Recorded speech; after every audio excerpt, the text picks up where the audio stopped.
RK బీచ్లో అట్టహాసంగా ప్రారంభించిన ఫ్లోటింగ్ బ్రిడ్జ్ వివాదాలకు కేంద్రమైంది. ప్రారంభించిన మరుసటి రోజే రెండుగా విడిపోవడంతో అసలు అక్కడ ఫ్లోటింగ్ బ్రిడ్జ్ సాధ్యమేనా, నాణ్యతా లోపాల వల్లనే రెండుగా విడిపోయిందా, పర్యాటకుల తాకిడిని తట్టుకుంటుందా అనే అనుమానాలు వ్యక్తమవుతున్నాయి.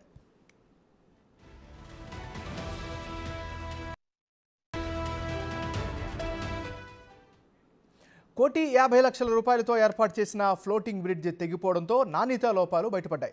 అధికారులు మాత్రం బ్రిడ్జ్ తెగిపోయిందనే రూమర్స్ను నమ్మొద్దని, మాక్ డ్రిల్ కోసమే తామే అలా చేశామని కవర్ చేసే ప్రయత్నం చేశారు. కానీ రెండోసారి మళ్ళీ తెగిపోవడంతో నిర్వాహకులు ఏం చేయలేని పరిస్థితిలో ఉన్నారు.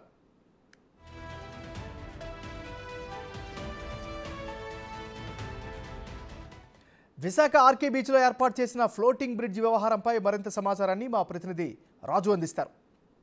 విశాఖ ఆర్కే ప్రారంభించినటువంటి ఫ్లోటింగ్ బ్రిడ్జ్ రెండో రోజే తెగిపోవడంతో ఎన్నో విమర్శలు అయితే వచ్చినటువంటి చూడొచ్చు. ఇక్కడ ఆర్కే బీచ్లో దాదాపుగా 100 మీటర్ల పొడవున్నటువంటి ఈ ఫ్లోటింగ్ బ్రిడ్జ్ని అయితే ఏర్పాటు చేశారు. దాదాపుగా ₹1,50,00,000 ₹1,50,00,000 రూపాయలు వెచ్చించి ఈ ఫ్లోటింగ్ బ్రిడ్జిని ఏర్పాటు చేసిన తర్వాత మనం ఒకసారి ఈ ఫ్లోటింగ్ బ్రిడ్జికి టీ ఆకారంలో ఉన్నటువంటి సింబల్ కనుక మనం చూస్తే ఇంచుమించుగా 100 అడుగుల దూరంలో అక్కడ కొట్టుకుపోయి అక్కడే ఉంది. అయితే వాటికి ఆ లంగర్ కొంచెం వెయిట్ వేసి ముందుకు వెళ్ళిపోకుండా కొట్టుకుని పోకుండా ప్రస్తుతం అయితే ఇక్కడ ఉన్నటువంటి సిబ్బంది విఎంఆర్డీఏకి సంబంధించినటువంటి సిబ్బంది అది కొట్టుకుని వేరే ప్లేస్కి వెళ్ళిపోకుండా అయితే లంగర్లతో దాన్ని అక్కడ ఉంచినటువంటి పరిస్థితి అయితే ఉంది. కానీ ఇది ఒక్కసారే కాదు, ఆ వారం రోజుల క్రితం ఎంతో అట్టహాసంగా సభ్యులు, మంత్రులు, కలెక్టర్లు, అదేవిధంగా ఇక్కడ మున్సిపల్ కమిషనర్ వీళ్ళందరూ ఉండగానే దీన్ని అత్యంత అట్టహాసంగా ప్రారంభించారు.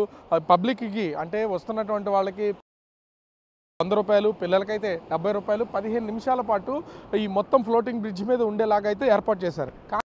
ఏర్పాటు చేసినటువంటి రెండో రోజే ఇది పూర్తిగా తెగిపడిపోయినటువంటి నేపథ్యంలో ప్రస్తుతం అయితే ఆ సందర్శకులను ఎవరిని కూడా ఈ దరిదాపుల్లో కూడా అనుమతిస్తున్నటువంటి పరిస్థితి అయితే లేదు. ఎందుకు అంటే ఇప్పటికే అంటే ఒకసారి ఫ్లోటింగ్ బ్రిడ్జ్ ఇది తెగిపోయిన తర్వాత ముఖ్యంగా మున్సిపల్ కార్పొరేషన్ సంబంధించినటువంటి అధికారులు ఒక నోట్ అయితే రిలీజ్ చేశారు. తర్వాత ఇక్కడ ఉన్నటువంటి పనిచేస్తున్నటువంటి సిబ్బంది కూడా ఇది కేవలం మాక్ డ్రిల్లో భాగంగానే మా సిబ్బంది దీన్ని ఇక్కడ ఎంత స్ట్రాంగ్గా ఉందో లేదో అనేది దీన్ని తెలుసుకోవడం కోసమే మేమే దీన్ని వేరు చేసామని చెప్పినటువంటి పరిస్థితి ఉంది. కానీ ఇది కేవలం కవర్ చేసుకోవడానికి మాత్రమే అధికారులు అంటే అపహాస్యం అయిపోవడం, ఎన్నో విమర్శలు వచ్చినటువంటి నేపథ్యంలో దాని నుంచి బయటపడడం కోసమే ఈ ఫ్లోటింగ్ బ్రిడ్జికి సంబంధించి మాక్ డ్రిల్ చేసామని చెప్పారు. కానీ తర్వాత అంటే 3 రోజుల క్రితం రెండోసారి కూడా దీనికి సంబంధించినటువంటి ఆ టీ షేప్ ఉన్నటువంటి ఆకారాన్ని తీసుకొచ్చి దీనికి జాయిన్ చేసి మళ్ళీ ఒకసారి టెస్ట్ చేసినా కూడా రెండోసారి కూడా తెగిపోయినటువంటి నేపథ్యంలో ప్రస్తుతానికైతే ఈ పొడవుగా అంటే ఒక వేలాగా ఉన్నటువంటి 100 అడుగులు ఉన్నటువంటి దీన్ని ఆ సముద్రం అట్లానే ఉంచారు ఒడ్డు నుంచి. అదేవిధంగా టీ ఆకారంలో ఉన్నటువంటి దాన్ని ఒక 100 అడుగుల దూరంలో వదిలేసినటువంటి పరిస్థితి అయితే ఉంది. ఇప్పటికే ₹1,50,00,000 దీనివల్ల లాస్ అయినట్లుగా తెలుస్తుంది. ఎందుకంటే ఈ ఒక ప్రైవేట్ ఏజెన్సీకి దీని నిర్వహణ బాధ్యతలనే ఇచ్చారు. వాళ్ళు ₹1,50,00,000 వెచ్చించి దీన్ని అయితే చేసినటువంటి పరిస్థితి అయితే ఉంది. అయితే ప్రతి సంవత్సరము అటు విశాఖ మున్సిపల్ కార్పొరేషన్కి దాదాపుగా ₹15,00,000 ఇచ్చేలాగా వీళ్ళొక ఒప్పందం కుదుర్చుకున్నారు. కానీ ఇక్కడ చూస్తే పూర్తిగా ఎందుకంటే ఇక్కడ వాతావరణం కానీ సముద్ర తీరం కానీ అనుకూలించే పరిస్థితి అయితే కనిపించడం లేదు. మనము ఒకసారి విజువల్ కనుక చూస్తే విజువల్లో ఫ్లోట్ అవుతున్నటువంటిది ఫ్లోటింగ్ బ్రిడ్జ్ మీద ఎక్కడ ఏర్పాటు చేసినట్టు ముంబై కానీ కేరళ కానీ గోవా కానీ ఇతర ప్రాంతాల్లో ఎక్కడ ఏర్పాటు చేసినా అలల మూమెంటు అధికంగా లేనటువంటి ప్లేసుల్లో మాత్రమే ఏర్పాటు చేస్తే ఖచ్చితంగా ఇవన్నీ సక్సెస్ అవుతాయి. ఎన్నేటి పార్క్ దగ్గర ఒకసారి ట్రయల్ వేశారు, అక్కడ సక్సెస్ కాకపోవడంతో తీసుకుని వచ్చి ఆర్కే బీచ్ దగ్గర దీన్ని అయితే ఏర్పాటు చేయడం అయితే జరిగింది. అలల తాకిడి ఎక్కువగా ఉంటుంది, లోతు ఎక్కువగా ఉన్నటువంటి నేపథ్యంలో ఇది సక్సెస్ అనేది అయ్యే అవకాశం అయితే లేదు. వారం రోజుల వ్యవధిలోనే 2 సార్లు ఈ ఫ్లోటింగ్ బ్రిడ్జ్ ఏర్పాటు చేసినా కూడా 2 సార్లు కూడా ఇది తెగిపోయినటువంటి పరిస్థితి అయితే ఉంది.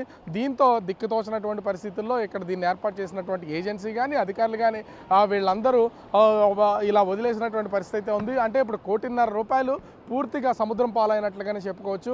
మరి దీన్ని ఎలా సెట్ చేస్తారు ఏంటనేది చూడాల్సినటువంటి పరిస్థితి అయితే ఉంది.